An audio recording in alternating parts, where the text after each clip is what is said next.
Is something wrong? Is something wrong? While you've been on a carefree vacation, things have been chaotic here. What? What happened? I can't understand if you just yell at me all of a sudden. You should know, we're in the middle of a funeral. A funeral? Is it your dad? Just come home quickly. Tell Emily who's next to you the same. What? What are you talking about? Just come home and regret it, you awful man. I hung up the phone on my terrible husband, Eric, who was probably enjoying a getaway during my father's funeral. I can't wait to see his face when he comes back. I want to send him straight to hell. I'm a 31-year-old housewife. I've been married for 6 years to Eric. We met when I was working as an office lady, and he was in sales at one of our clients. We started dating after he approached me during several business interactions. I was attracted to his confidence and freedom, and we got married. 2 years ago, we were blessed with our daughter, Lily. At Eric's request, I quit my job and became a housewife.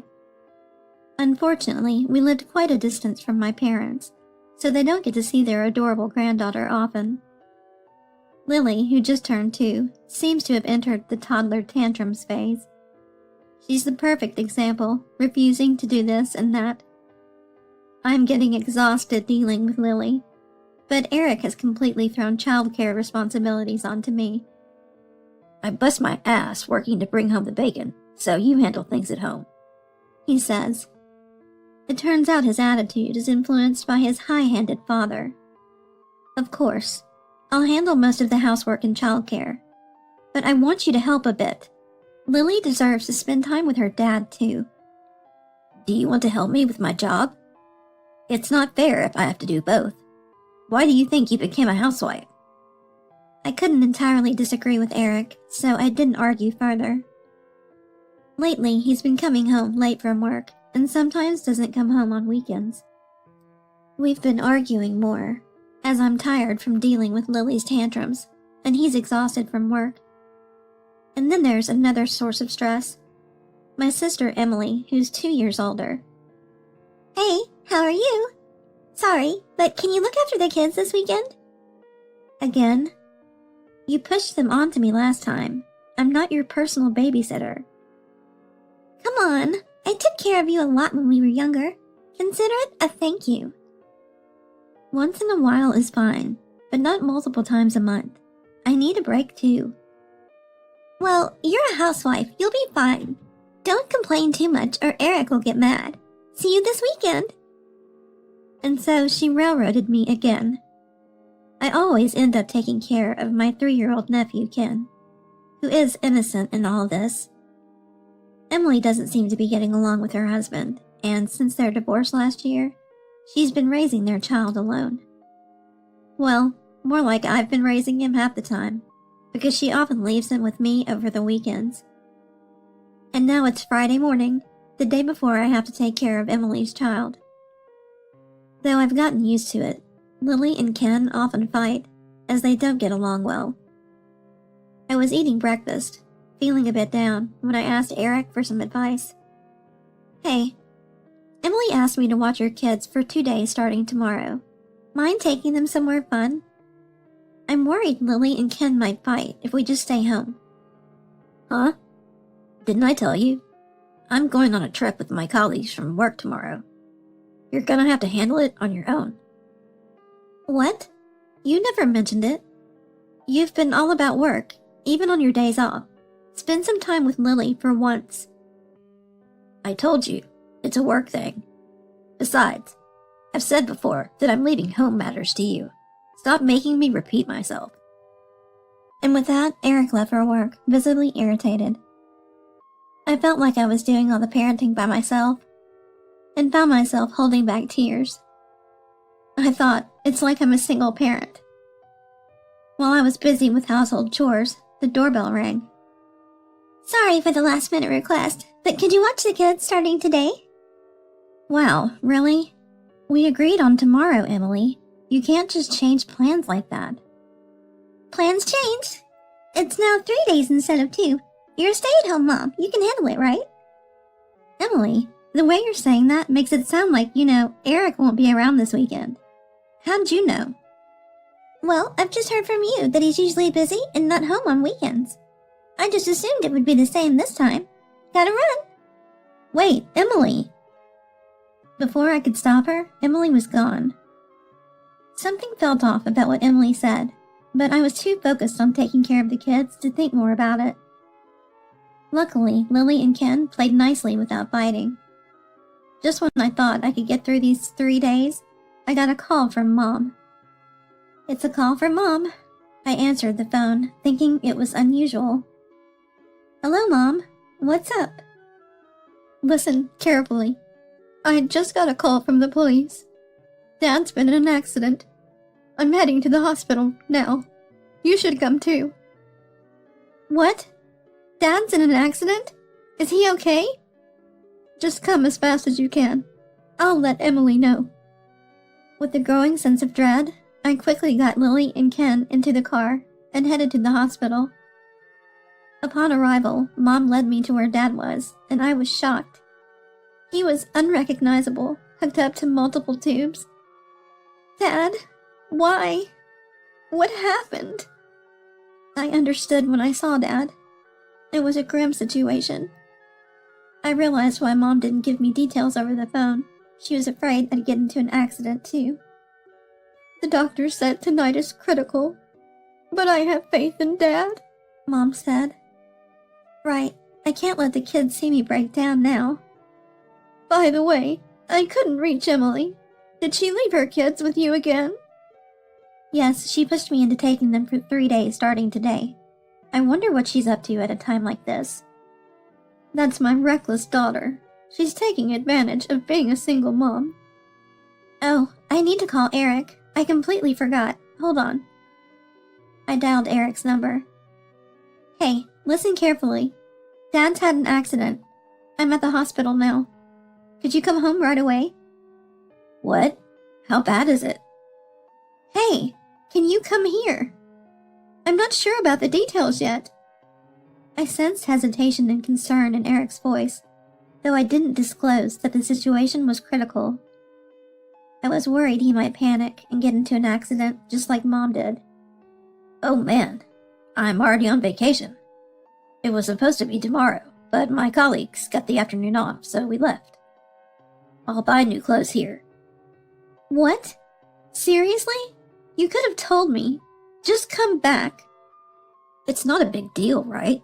I've only met your father a few times. Plus, I'm already at the vacation spot. I'll visit him when I come back the day after tomorrow. I couldn't believe what he was saying. Prioritizing his vacation over a family emergency?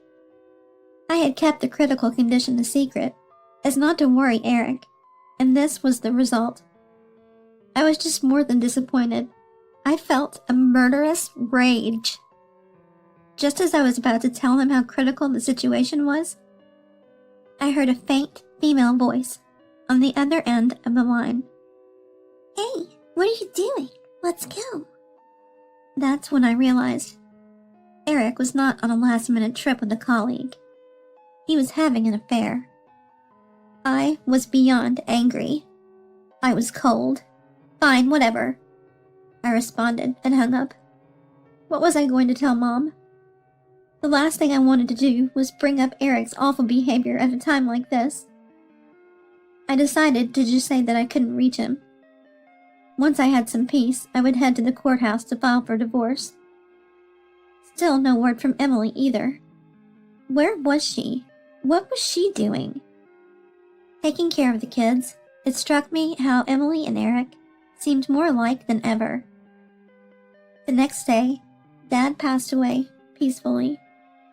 Mom, who had been holding it together, broke down in tears, and I couldn't help but join her. After hurriedly arranging the funeral, Mom insisted that I take a break.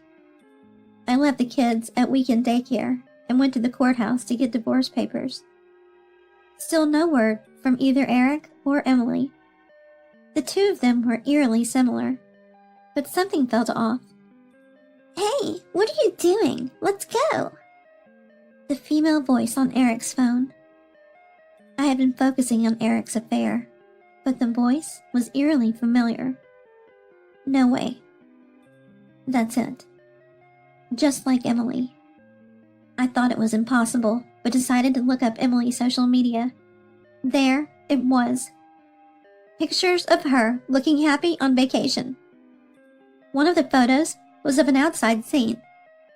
I saw a reflection of Eric in the window. Eric and Emily? You've got to be kidding me. Everything clicked. Emily had left Ken with me to go off and have an affair with Eric. It all made sense now. The way Emily talked like she knew I had been taking care of the kids alone for the past 3 days. After digging through old photos, I found out Eric and Emily's affair had been going on long before her divorce. I thought of something and decided to take immediate action. I kept calling Eric multiple times before the funeral began, but he wouldn't pick up. Well, everything's set on this end, so they can come back whenever. I still haven't told Mom about their affair. This is my revenge. I'll send them both straight to hell. No doubt about it. Finally, after the funeral started, Eric called back. Hello. I saw you called a few times. What's going on? What's going on?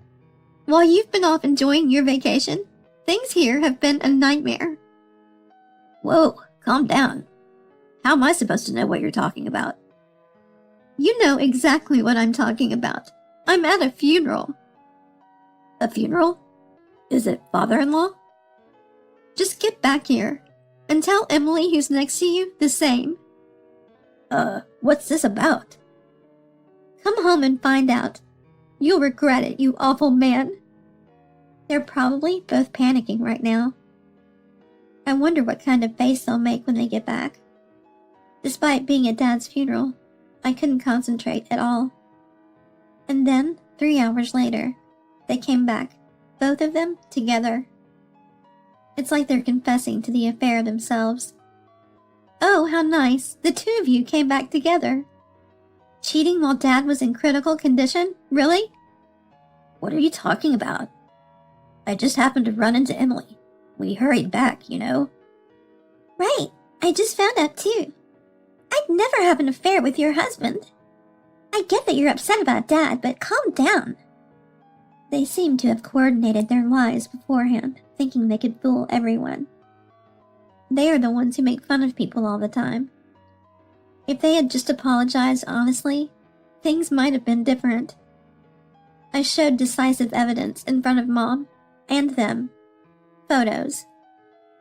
So you're still lying, huh? What about this photo from Emily's social media? That's Eric's reflection in the window. Wait. It is? Caught red-handed, their faces said it all. And they were speechless. Mom looked visibly strained. What? Emily? You two had this going on? You can't be serious. While Dad was suffering, you were doing this? Emily, I'm cutting all ties with you as of today. The financial support is also over. Never show your face again. Mom said, looking at Emily as if she were filth. Perhaps Mom had her suspicions about Emily seeing someone else. But she never would have imagined it would be my husband. That can't be! Stunned and collapsing, Emily finds comfort in Eric's embrace. I'm divorcing you, Eric. No question about it. Expect to hear from my lawyer about alimony and divorce settlements. And Emily, you're not off the hook either.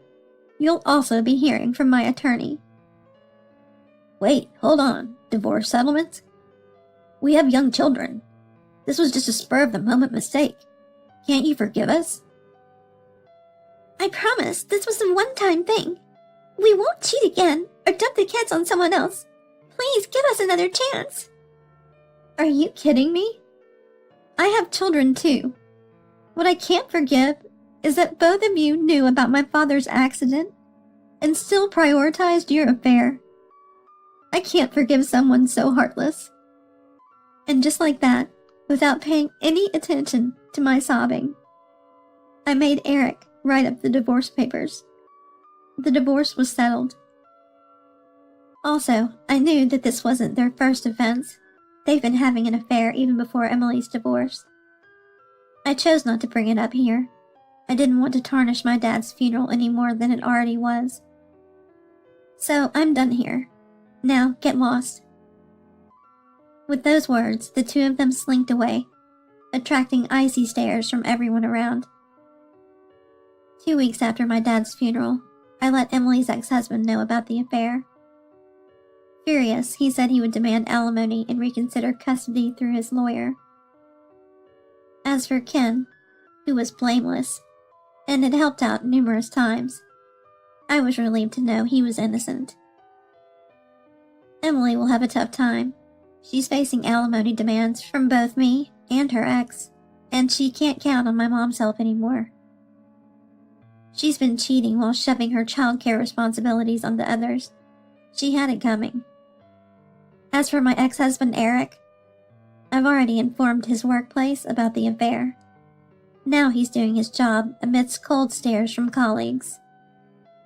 Eric, whose life revolved only around work and affairs, will probably work even harder now to pay for alimony and child support. As for me, I'm currently living a happy life with Lily and Mom.